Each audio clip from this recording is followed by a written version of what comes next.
ശബരിമല സ്വർണ്ണക്കേസിൽ ഇപ്പോൾ കോടതി രൂക്ഷമായ വിമർശനമാണ് നടത്തിയിരിക്കുന്നത്. ദൈവത്തെ പോലും നീയൊക്കെ വെറുതെ വിട്ടിട്ടില്ല എന്ന സുപ്രീം കോടതിയുടെ പരാമർശം വിശ്വാസികളെ പോലും ഞെട്ടിച്ചു, അല്ലെങ്കിൽ സ്വർണ്ണക്കൊള്ളക്കാരെ മുഴുവൻ ഞെട്ടിപ്പിച്ചിരിക്കുകയാണ് എന്നുള്ളതാണ്. എന്തായാലും SITയുടെ അന്വേഷണം ഇനി എങ്ങനെ പോകും, 6 ആഴ്ച സമയമൊക്കെ കൊടുത്തിട്ടുണ്ട്. പക്ഷേ ഇതിലൊരു വൻ ട്വിസ്റ്റ് ഉണ്ട് എന്നുള്ളതാണ്. കാരണം വരാൻ പോകുന്ന നിയമസഭാ തിരഞ്ഞെടുപ്പ് രണ്ടെണ്ണത്തിനെയും മറ്റേ കയറ് കഴുത്തിലിട്ട് ഇങ്ങനെ നിർത്തിയിരിക്കുകയാണ്, LDFനെയും UDFനെയും. എങ്ങനെയാവും ഇവരെ ബാധിക്കാൻ പോകുന്നത്? പലരും തൂങ്ങും, പലരും അകത്തേക്ക് പോകും. LDFനെയും UDFനെയും ബാധിക്കുന്ന ഒരു വിഷയം തന്നെയാണ്, സംശയമില്ല. പക്ഷെ അതോടൊപ്പം തന്നെ BJP മെരുക്കുക എന്നുള്ള ഈ രണ്ട് കൂട്ടരുടെയും കോമൺ മിനിമം പ്രോഗ്രാം എന്ന് പറയുന്ന പോലത്തെ ഒരു പരിപാടിയുണ്ട്. അതായത് BJPയെ കളം തൊടിയിക്കാതിരിക്കുക എന്നുള്ളതാണ് കേരളത്തിൽ അടുത്ത ഇലക്ഷനിൽ ഇവരുടെ രണ്ട് കൂട്ടരുടെയും മുഖ്യ അജണ്ട. കാരണം പോകുന്ന രണ്ട് കൂട്ടരുടെയും വോട്ടായിരിക്കും എന്നുള്ളത് അറിയാം. അപ്പൊ അങ്ങനെ ഒരു സാഹചര്യത്തിലേക്ക് മാറുന്നതിന് മുൻപ് വരെ ഈ കേരളത്തിൽ സജീവമായിട്ട് ചർച്ചാ വിഷയം ഇങ്ങനെ നിൽക്കുമെങ്കിലും ഇലക്ഷന്റെ, അതായത് ഏപ്രിൽ മാസം ഇലക്ഷന് തൊട്ട് മുൻപ് മുതൽ ശബരിമല വിഷയത്തിന്റെ ചിത്രം മാറാൻ തുടങ്ങും. ശബരിമല വിഷയം പതിയെ BJPയിലേക്ക് കോർണർ ചെയ്യുന്ന രീതിയിലേക്ക് ഇവർ കൊണ്ടുവരും. അങ്ങനെ കൊണ്ടുവരാൻ മതിയായ കാരണങ്ങളുണ്ട്. കഴിഞ്ഞ ദിവസം തന്നെ ഒരു ചാനൽ അവതാരികയുടെ ചോദ്യം ഞാൻ അത്ഭുതത്തോടു കൂടിയാണ് കേട്ടിരുന്നത്. ഇതിൽ BJPയുടെ ഒരു നേതാവ് ഉടൻ കുടുങ്ങുമെന്ന് കേൾക്കുന്നുണ്ടല്ലോ എന്ന് പറഞ്ഞു. അപ്പോൾ അവതാരികയ്ക്ക് മാന്യമായ മറുപടി അതിന്റെ പാനലിസ്റ്റ് കൊടുക്കുന്നത് കണ്ടു.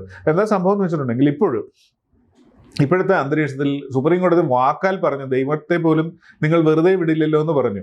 അതിന്റെ അർത്ഥം എന്ന് പറയുന്നത് ഇത് നല്ല ഡെപ്ത് ഉള്ള ഒരു കേസാണ്. കേരളത്തിന് പുറത്തുള്ള ക്ഷേത്രങ്ങളിലും ഇതേപോലെ ധാരാളം സ്വത്തുണ്ട്. ഇപ്പൊ തിരുപ്പതി നമ്മൾക്കറിയാവുന്നതാണ്. അവിടെയൊന്നും നടക്കാത്ത ഒരു വലിയ കവർച്ച കേരളത്തിൽ നടക്കുമ്പോൾ ആ കവർച്ച നടക്കാനുള്ള സാഹചര്യം പ്രത്യേകം ശ്രദ്ധിക്കണം. അതായത് ഒരു കാനന ക്ഷേത്രത്തിലേക്ക് സുരക്ഷയുടെ പേരിൽ ഈ പ്രത്യേക സമയത്ത്, അതായത് നമ്മുടെ മണ്ഡലകാലം ഒഴികെയുള്ള സമയങ്ങളിൽ ഒരാളെയും കടത്തിവിടുന്നില്ല. ഈ 1-2 ദിവസമുള്ള 1-ാം തീയതിയിലുള്ള പൂജ തുറക്കുമ്പോഴും ഇതേ സംഭവമാണ്. അത് കഴിഞ്ഞാൽ വളരെ നിശബ്ദതയിൽ ആണ്ട് കിടക്കുന്ന ഒരു വനപ്രദേശമാണിത്. അവിടെ എന്ത് ചെയ്താലും, അതായത് എത്ര ഗൂഢ പദ്ധതികൾ ആവിഷ്കരിച്ച് നടപ്പാക്കിയാലും പുറം ലോകം അറിയുകയില്ല. അതിന്റെ കാരണം അവിടുത്തെ എല്ലാ സ്റ്റാഫിനെയും നോക്കൂ. മിക്കവാറും കരാർ നിയമനം നടത്തുന്നത് ഗവൺമെന്റുമായിട്ട് ബന്ധപ്പെട്ട ആൾക്കാരെയാണ്, ഗവൺമെന്റിന് ആക്സസ് ഉള്ളവരെയാണ്, പക്ക പാർട്ടിക്കാരെയാണ്. പിന്നെ അവിടുത്തെ ഉദ്യോഗസ്ഥർ എന്ന് പറയുന്ന എല്ലാം രാഷ്ട്രീയ നിയമനമാണ്. പിന്നെ നടയടച്ചു കഴിഞ്ഞാൽ അവിടുത്തെ പരികർമ്മികൾക്ക് എന്തെങ്കിലും സ്ഥാനം അവിടെയുണ്ടോ? ആരുമില്ല. മൊത്തമുള്ളത് രാഷ്ട്രീയക്കാരാണ്. പോലീസുണ്ട്, പോലീസിന്റെ സന്നിധാനത്തിൽ വലിയ റോളില്ല. പിന്നെ പോലീസിന് ചെക്കിങ്, അതായത് സന്നിധാനത്തിലേക്ക് പോവുകയും വരികയും ചെയ്യുന്നവരെ ചെക്ക് ചെയ്യുന്ന ഒരു സംവിധാനമില്ല. ആ സംവിധാനം ഇല്ലാത്തതിന്റെ കാര്യം എന്താണെന്ന് അറിയാം, സംസ്ഥാന പോലീസും സംസ്ഥാന ഗവൺമെന്റിന്റെ ഉദ്യോഗസ്ഥരും എന്ന നിലയിൽ വന്നതുകൊണ്ടാണ്. അപ്പൊ മൊത്തത്തിൽ പോലീസിലെ രാഷ്ട്രീയം ശബരിമലയിലെ ഉദ്യോഗസ്ഥരുടെ രാഷ്ട്രീയം ഒന്നാണ്. കേന്ദ്രസേനയെ അവിടെ കൊണ്ടുവരണമെന്ന് നേരത്തെ പലതവണ പറഞ്ഞിരുന്നു. എന്തെങ്കിലും കേരള ഗവൺമെന്റ് അത് അനുവദിച്ചിട്ടുണ്ടോ? വലിയ അതീവ സുരക്ഷാ പ്രശ്നമുള്ള ഒരു പ്രദേശമാണ് ശബരിമല. അതായത് തീവ്രവാദികളുടെ ലിസ്റ്റിൽപ്പെട്ട ഒരു സ്ഥലമാണ്. തീവ്രവാദികളുടെ ലിസ്റ്റിൽ, തീവ്രവാദം ലോകത്ത് സജീവമാകുന്നത് 80-കൾക്ക് ശേഷമാണെന്ന് അറിയാം. അതിനു മുൻപ് 52-ൽ, ഏറ്റവും അവസാനം 52-ൽ ആ ക്ഷേത്രത്തെ തീവെച്ചത് നമുക്കറിയാം. അപ്പോൾ അന്ന് മുതലേ ഉള്ള ഭീഷണി ഇപ്പോഴും നിലനിൽക്കെ എന്തുകൊണ്ട് ഈ പറയുന്ന സുരക്ഷാ സേന, കേന്ദ്രസേന ഇവിടെ കൊണ്ടുവരാത്തതിന്റെ കാരണം എന്ന് പറഞ്ഞാൽ ഇതിനെ എതിർക്കുന്ന എല്ലാ കക്ഷികൾക്കും അറിയാം ശബരിമല ഒരു കാമധേനുവാണെന്നും അതിൽ നിന്ന് നമ്മൾക്ക് കറന്ന് എത്ര വേണമെങ്കിലും എടുക്കാമെന്ന് അവർക്ക് അറിയാമായിരുന്നു. അപ്പോൾ ഇപ്പോൾ സുപ്രീം കോടതിയിലേക്ക് ചെന്നിരിക്കുന്നത് ഈ ജാമ്യഹർജി, അതായത് ഹൈക്കോടതിയിൽ നടത്തിയ പരാമർശം ശങ്കരദാസിനെതിരെയല്ലേ, ആ പരാമർശം നീക്കണം എന്ന് പറഞ്ഞാണ് ചെന്നത്. അത് നീക്കി ആ കേസിന്റെ മെറിറ്റ് മനസ്സിലാക്കി. അപ്പൊ കോടതി ആ കേസിനെ കുറിച്ച് പഠിച്ചു, ഫയൽ നോക്കി. സുപ്രീം കോടതി വാദമൊന്നും കേട്ടിട്ടല്ല ഇത് പറയുന്നത്. അതായത് ഒരാളുടെ ജാമ്യ ഹർജിയിലാണ് ഇത്രയും കാര്യം പറഞ്ഞിരിക്കുന്നത്. വാദം കേട്ടിട്ടുണ്ട്. ഒരു കേസിന്റെ വാദം കേൾക്കുമ്പോൾ ജാമ്യ ഹർജി ഇതും രണ്ടാണെന്ന് ഓർക്കണം. അപ്പൊ ജാമ്യ ഹർജിയിൽ വാദം കേൾക്കുമ്പോൾ ഇദ്ദേഹത്തെ ഇതിൽ ഉൾപ്പെടുത്തിയതേ സംബന്ധിച്ചുള്ള കാര്യമാണ്. പക്ഷെ സുപ്രീം കോടതി മറ്റൊരു കാര്യം കൂടെ ചോദിച്ചു. ഇതുവരെ ഇവരെ അറസ്റ്റ് ചെയ്യാത്തതിൽ, അവരെ ചോദ്യം ചെയ്യാൻ ശരിയായ രീതിയിൽ വിളിപ്പിക്കാത്തതിൽ വലിയ നിഗൂഢമായ മൗനമാണല്ലോ എന്ന് സുപ്രീം കോടതി ചോദിച്ചു. അപ്പൊ സുപ്രീം കോടതി നിലവിലെ അന്തരീക്ഷത്തിൽ കേസ് നമ്മൾ ഹൈക്കോടതി കണ്ടതിനേക്കാൾ വലിയ തോതിലുള്ള ആഴത്തിലുള്ള മുറിവാണ് വിശ്വാസികളുടെ ധനത്തിൽ അവിടെ നിന്ന് ധനം കവർന്നതിന്റെ കാര്യത്തിൽ ഉണ്ടായിരിക്കുന്നത് മനസ്സിലാക്കിയിട്ടുണ്ട്. അതുകൊണ്ടാണ് സുപ്രീം കോടതി അങ്ങനെ പറഞ്ഞത്.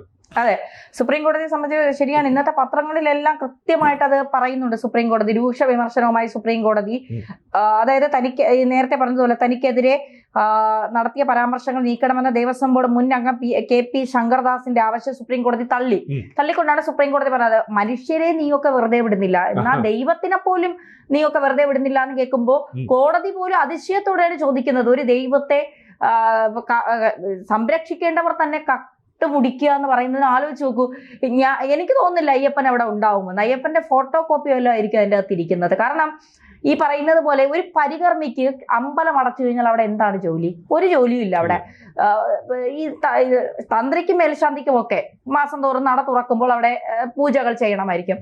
ഈ പരികർമ്മി എന്ന് പറയുന്നത് ഏറ്റവും താഴെത്തട്ടിലുള്ളതാണ്. അവിടെ അടിച്ചു തുടയ്ക്കാനും വൃത്തിയാക്കാനും ഒക്കെ വരുന്ന ഒരാൾ. ഇയാളാണ് സോണിയാഗാന്ധി കരുണാകരൻ അപ്പോയിന്റ്മെന്റ് കൊടുക്കാത്ത, ഹിമന്ത് വിശ്വ ശർമ്മയ്ക്ക് അപ്പോയിന്റ്മെന്റ് കൊടുത്ത, അരുണാചൽ കോൺഗ്രസ് പാർലമെന്ററി പാർട്ടിക്ക് അപ്പോയിന്റ്മെന്റ് കൊടുത്തില്ല എന്ന് പറഞ്ഞാൽ അവർ മുഴുവൻ BJP-യിലേക്ക് പോയി. കരുണാകരൻ പുതിയ പാർട്ടി തുടങ്ങി. ഹിമന്ത് വിശ്വ ശർമ്മ ആസാം മുഖ്യമന്ത്രി BJP-യിലേക്ക് പോയി. അപ്പോൾ ഈ സോണിയയുടെ അപ്പോയിന്റ്മെന്റിന് അത്ര വിലയുണ്ട് എന്നാണ് പറയുന്നത്. അത് എങ്ങനെ ഈ പരികർമ്മിയായ ഉണ്ണികൃഷ്ണൻ പോറ്റിക്ക് കിട്ടി എന്നുള്ളത് ഒരു വലിയ ചോദ്യമാണ്. ഇപ്പൊ നമ്മളൊക്കെ ഈ ഒരു ചോദ്യം ഇപ്പൊ എന്തുകൊണ്ട് ശങ്കർദാസിനെ അറസ്റ്റ്, IG ഹരിശങ്കറിന്റെ അച്ഛനായതുകൊണ്ടാണോ ശങ്കർദാസിനെ അറസ്റ്റ് ചെയ്താത്തത്?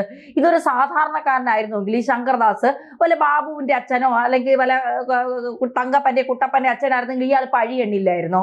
ഇയാൾ ഇതുപോലെ ആരോഗ്യ പ്രശ്നങ്ങൾ പറഞ്ഞ് ഇയാളെ ഇതുപോലെ SIT ഒക്കെ ആവശ്യം പോലെ സമയം കൊടുക്കുമായിരുന്നോ?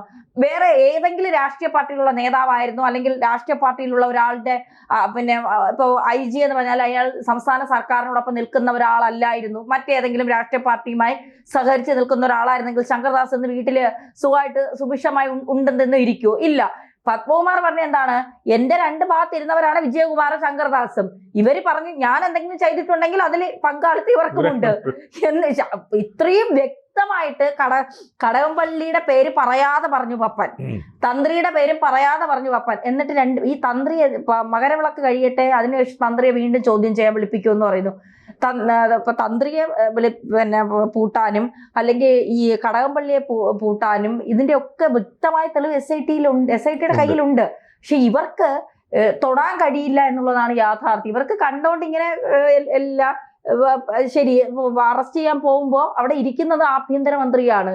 ആഭ്യന്തരമന്ത്രിയുടെ സൈഡിൽ ഈ കള്ളന്മാരെല്ലാം നിൽക്കും. അപ്പൊ പിന്നെ എങ്ങനെ പോയി പിടിക്കാൻ കഴിയും? അതാണ് SIT-യുടെ കയ്യിൽ വിലം കിട്ടിയിരിക്കുകയാണ്. അവിടെ ചെന്നിട്ട് നീട്ടി പിടിച്ചൊരു സല്യൂട്ട് കൊടുത്തിട്ട് തിരിച്ചു വരേണ്ടി വരും. എന്താണോ വന്നതെന്ന് ചോദിക്കുമ്പോ ഒന്നുമില്ല സാർ എന്ന് പറഞ്ഞിട്ട്. ശ്രീനിവാസൻ ഒരു സിനിമയിൽ മമ്മൂട്ടിയെ ഇപ്പൊ ശരിയാക്കി തരാന്ന് പറഞ്ഞ് ചെന്നില്ലുമ്പോ മമ്മൂട്ടി തോക്കും പിടിച്ച് നിൽക്കുന്ന കാണുമ്പോഴേ തീപ്പെട്ടി ഉണ്ടോ എന്ന് ചോദിച്ചിട്ട് ഇല്ലേ എന്നാ ഞാൻ പോകും, ആ രീതിയിൽ പോലെ പറ്റും. പക്ഷേ ഇവിടെ ഈ റൂട്ട്, അതായത് നമ്മൾ മനസ്സിലാക്കിയതിനപ്പുറമുള്ള ഒരു അന്തർധാര നമ്മുടെ രാഷ്ട്രീയ ഭാഷയിൽ പറഞ്ഞാൽ സംഭവിച്ചത് ശ്രദ്ധിച്ചിട്ടുണ്ട്. അതായത് LDF-ന്റെ ആൾക്കാർ അവിടെ ശബരിമലയിൽ അങ്ങ് മേഞ്ഞ് നടക്കുകയാണ്. അവരുടെ കയ്യിലാണ് അവിടുത്തെ എല്ലാ സാധനങ്ങളുടെയും ആക്സസ്. ഓക്കെ, അവർക്ക് ഈ സാധനം കിട്ടിയാൽ കടൽ കടത്താൻ ഇവർക്ക് പറ്റുകയില്ല. കാരണം LDF-ന്റെ ആർക്കാണ് ഈ ഗ്രീൻ ചാനലിലൂടെ പോകാൻ പറ്റുന്നതോ അല്ലെങ്കിൽ ഡിപ്ലോമാറ്റിക് പാസ്പോർട്ട് ഒക്കെ ഉപയോഗിക്കാൻ പറ്റുന്ന ആരുണ്ട്? ഇല്ലല്ലോ. അപ്പൊ അതിലേക്ക് പോവാം, പക്ഷെ ഇത് ഡിപ്ലോമാറ്റിക് പാസ്പോർട്ട് ഇല്ല, അതിനൊക്കെ പരിമിതിയുണ്ട്. പക്ഷെ നമ്മൾ കേന്ദ്രത്തിലേക്ക് പോകുമ്പോഴും MP-മാര് ധാരാളമില്ലേ?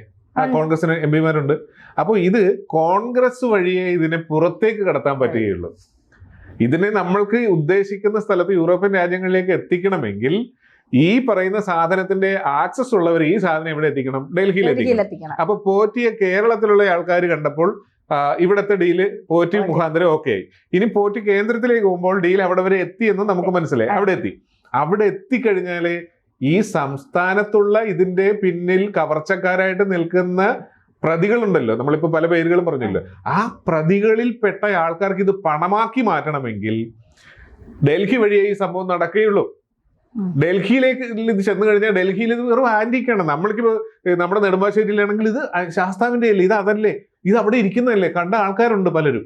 പക്ഷെ ഇത് അവിടെ ചെന്നിട്ടുണ്ടെങ്കിൽ അവരെ സംബന്ധിച്ചിടത്തോളം എത്രയോ പുരാവസ്തുക്കൾ അതിന്റെ ഭാഗമായിട്ടുള്ളവരാണ്. ശാസ്താവിന്റെ വിഗ്രഹം തന്നെ ഇപ്പോൾ സുപ്രീം കോടതി സംശയം പ്രകടിപ്പിച്ചിട്ടുണ്ട്. ഒറിജിനൽ ശാസ്താവിന്റെ വിഗ്രഹം അവിടെ ഉണ്ടോ എന്ന സംശയമുണ്ടെന്ന രീതിയിൽ ഒരു അതേ വാക്കാൽ പറഞ്ഞതായിട്ടാണ് ശ്രദ്ധിക്കുന്നത്. അപ്പൊ ഇത് ഡൽഹിയിൽ ചെന്നാൽ അല്ലെങ്കിൽ ഈ പറയുന്ന കോൺഗ്രസിന്റെ നേതൃത്വത്തിലേക്ക് ഈ സാധനം ചെന്നാൽ അവർക്കിത് കടത്താൻ പറ്റുള്ളൂ. കടത്താൻ പറ്റുള്ളതിന്റെ കാര്യം കൂടെ ഉണ്ട്. അവർക്കാണ് ഈ ഇറ്റലിയിൽ ആന്റിക് ഷോപ്പും സ്വന്തമായിട്ടുള്ള ബന്ധുക്കളും അതോടൊപ്പം തന്നെ അങ്ങോട്ട് പോകാനുള്ള ചാനലും അതിന്റെ സിസ്റ്റവും ഒക്കെ അറിയാവുന്നത്. അപ്പൊ അതിന് LDF എന്നോ UDF എന്നോ ബന്ധമില്ലാതെ ഇവർ ഒത്തു കളിച്ചൊരു സംഭവമാണ്. രണ്ടു കൂട്ടരും കൂടെ സഹകരിച്ചത് പുറത്തേക്ക് പോയി അതിന്റെ പ്രതിഫലവും അവർ പറ്റിയിട്ടുണ്ട്. എന്നാൽ ഇലക്ഷൻ വരുന്ന സമയത്ത് ഈ രണ്ടു കൂട്ടരും തന്നെ സറണ്ടർ ആകും. അന്വേഷിക്കുന്ന ഉദ്യോഗസ്ഥന്മാര് ശരിയായ രീതിയിൽ അന്വേഷണം കൊണ്ടുപോയിട്ടുണ്ടെങ്കിൽ രണ്ടു കൂട്ടരും പെടും. അപ്പൊ എന്ത് ചെയ്യും? നിങ്ങൾ അവസാനിപ്പിച്ചു കഴിഞ്ഞാൽ ഞങ്ങൾ മിണ്ടുകയില്ല. ആര് പറയും? ഇപ്പോഴത്തെ നിലവിലുള്ള പ്രതിപക്ഷം പറയും. നിലവിലുള്ള പ്രതിപക്ഷം മിണ്ടിയില്ലെങ്കിൽ പിന്നെ എങ്ങനെ കേസ് വരുന്നത്? കോടതിയിലേക്ക് സംസ്ഥാനം കൊടുക്കുന്ന റിപ്പോർട്ടാണല്ലോ ഒരു കേസിന്റെ വിധിയിലേക്ക് എത്തിക്കുന്നത്. ഇനി അടുത്ത ഭരണം UDF-നാണെന്ന് വിചാരിക്കുക. അപ്പൊ UDF-ന് ഭരണം വന്നാലും UDF ആത്മാർത്ഥമായിട്ട് എന്തെങ്കിലും ചെയ്യാൻ പറ്റുമോ? അവർക്ക് രണ്ടു കൂട്ടർക്കും ആത്മാർത്ഥമായിട്ടൊന്നും ചെയ്യാൻ പറ്റുകയില്ല. അപ്പൊ വിഡ്ഢികൾ ആയ വിശ്വാസികൾ ഈ പറയുന്ന ശരണം വിളിച്ചുകൊണ്ട് ഇനി ശബരിമലയിൽ പോകുമ്പോൾ ഇവിടെയൊക്കെ ആയിരുന്നു സ്വർണത്തിന്റെ പാളികൾ ഉണ്ടായിരുന്നത്, ഇവിടെയായിരുന്നു നേരത്തെ ശബരിമലയിൽ അയ്യപ്പന്റെ ഒറിജിനൽ പ്രതിഷ്ഠ ഉണ്ടായിരുന്നത് എന്ന് സങ്കല്പിക്കാമെന്ന് മാത്രമല്ല, ചൈതന്യം മാത്രം അവിടെ ഉണ്ടായിരുന്നു. കൂടുതൽ വാർത്തകളും വിശേഷങ്ങളും നിങ്ങളിലേക്ക് എത്താൻ ABC മലയാളം സബ്സ്ക്രൈബ് ചെയ്യുക, ബെൽ ബട്ടണും അമർത്തുക.